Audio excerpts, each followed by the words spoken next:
le magazine littéraire Épilogue est une présentation de la Librairie du Quartier. Merci à ce précieux partenaire et à leur équipe de libraires. Vos prochaines lectures vous attendent au 1120 Avenue Cartier. Voilà, petite chanson d'hiver pour commencer donc cette émission d'Épilogue telle qu'annoncée. On est avec Maude Lemieux qui nous parle donc de ce récit de William S. Messier, Le Miraculé. Ben oui, ça vient tout juste de sortir en librairie. Moi, c'était pas mal mon premier livre de William S. Messier. Là, c'est son 5e. Premier récit vraiment plus personnel, très intriguant là, quand on lit la 4e de couverture. Pendant 10 ans, j'ai failli mourir. Une vertèbre est restée cassée dans mon cou à mon insu.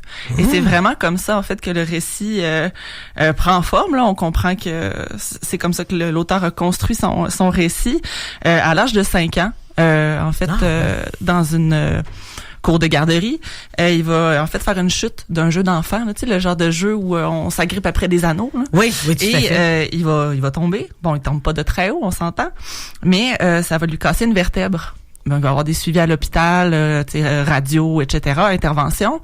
On pense que tout est beau. Donc, la vie continue, suit son cours. Et c'est seulement 10 ans plus tard, en fait, qu'il va réaliser que malgré les interventions qu'il y a eu suite à cette chute-là, il est pas complètement rétabli. Non seulement ça, mais pendant ces 10 années-là, il a manqué frôler la mort à chaque instant parce que la vertèbre, en fait, aurait pu sectionner sa moelle épinière à tout moment. À chaque moment où il décide de faire une petite danse ou un petit mouvement. Il ignorait cet équilibre précaire. Et donc, c'est un peu avec ce regard-là d'adulte aujourd'hui qui revisite, en fait, plein d'anecdotes de sa jeunesse. Quand on est jeune, on frôle la mort à chaque instant. C'est un peu ça qu'il nous dit. Parce qu'on a une insouciance, on joue à tout, on vit vraiment comme avec moins de conscience de la mort, je dirais, ou de la gravité de certaines blessures qu'on peut avoir. Et donc, le récit se construit vraiment avec ces petites anecdotes-là.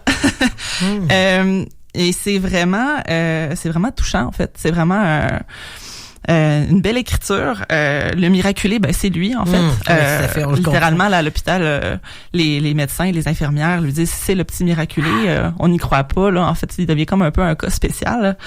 Et ça, il y a tout le temps la force du récit, mais on comprend que c'est vraiment arrivé, là. Oui, clairement. C'est vraiment basé sur ce qu'il a vécu. Il parle pas que de lui dans ce récit-là. Il va parler de moments aussi, avec sa famille.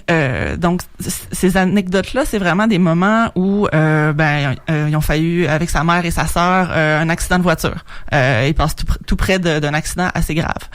Ça va être la fois où son cousin dans le chalet va sautiller sur le lit à 2 étages et va tomber, mais être rattrapé de justesse par William S. Messier lui-même. Et donc c'est toutes ces espèces de petits moments de bascule là qui nous présentent avec vraiment sensibilité, vulnérabilité aussi. On sent vraiment il se remet dans la peau de quand il était jeune, mais les anecdotes finissent toujours avec une petite phrase ou un petit regard le plus adulte ou plus sérieux là sur justement cette espèce de fragilité là de la vie. C'est vraiment un récit qui c'est ça, l'insouciance côtoie un peu la gravité, une espèce de où la peur par rapport à la vie est adoucie par l'amour familial aussi. Il parle beaucoup de ses relations avec on sent qu'il a grandi dans un milieu aimant et ça teinte son récit. C'est aussi en fait un récit où en fait, j'ai trouvé que c'était très vivant. C'est pas un récit qui parle de mort ou de douleur. C'est vraiment un récit, une belle ode à la vie, un peu doux amer, assez tendre. Il y a quand même un effet d'accumulation à travers toutes ces anecdotes-là, tous ces petits moments-là de points de bascule de sa vie qui donne vraiment une ampleur là au récit là. C'est vraiment pas quand je dis anecdote, c'est pas anodin ou c'est pas faible. Au contraire, l'accumulation de chacune au fil du récit donne vraiment comme une espèce d'ampleur à la vision que l'auteur amène. Puis c'est vraiment raconté comme si il racontait des histoires de famille à ses amis ou qui se rencontrent en famille aussi. Il y a vraiment comme un ton assez réel, assez concret. Moi, à plein de moments, j'avais l'impression vraiment d'y être. De l'entendre. J'aimerais ça. Ouais. Se faire raconter des anecdotes, en fait. C'est comme la fois où j'ai failli. Ça. Exactement. Puis la façon dont il va donner des détails sur, je sais pas, le moment, les lieux. Il me revient tout le temps l'image en tête il raconte un passage où il parle il y a une haleine d'Élie 5, je sais plus quel personnage là, mais ça faisait longtemps que j'avais pas entendu parler de ce jus de fruits-là. C'est niaiseux, mais c'est très concret, c'est très visuel.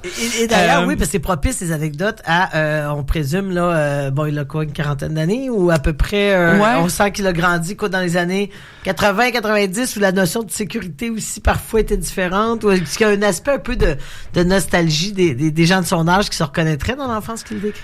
Ah, je pense que oui. On a quelques années de différence, lui et moi, mais comme je dis, j'ai vraiment... on connecte avec... voilà. On connecte avec la vision là qu'il nous partage, puis avec le Québec de cette époque. Oui, tout à fait. Ouais, vraiment. Très belle lecture, franchement. Là, je l'ai lu d'une traite. C'est vraiment pas un long récit, mais qui en recèle beaucoup plus qu'il n'y paraît.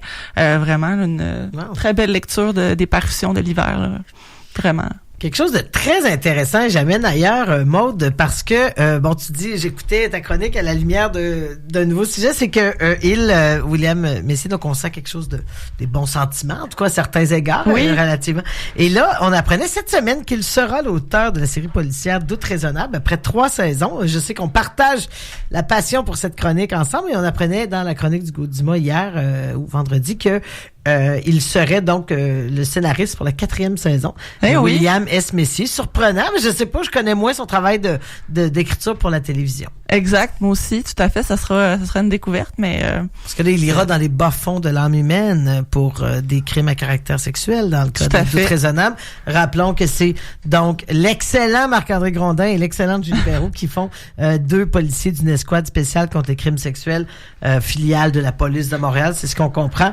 Et donc, ils sont spécialisés dans les tactiques d'interrogatoire, les façons d'approcher donc uniquement des crimes de cette nature-là. Donc, c'est assez lourd.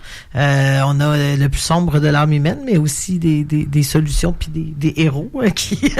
le plus lourd de l'âme humaine, il y a l'autre émission avec Roy Dupuis aussi, ça va. Une saison télé. À cœur battant. Oui, mais je vous dis, c'est la télé québécoise, écoute, je veux dire, vol, viol, meurtre, c'est un peu notre pain quotidien. Donc, ça fait du bien d'entendre que William Messier est dans les bons sentiments. Il sera intéressant de voir si son univers et qu'est-ce qu'il va amener donc à cette série. Ben oui, à tout le moins, moi, ce que je peux dire, c'est que sa façon de parler des sentiments puis du vécu, de se mettre de se plonger dans la peau de lui quand il était jeune ou de d'autres personnages, il l'a, donc ça promet. Ça promet, alors on va suivre ça. Et d'ici là, bien, le récit, donc le miraculé au Cartanier William S. Messier, Maude, de nous en parler. Merci beaucoup. Merci.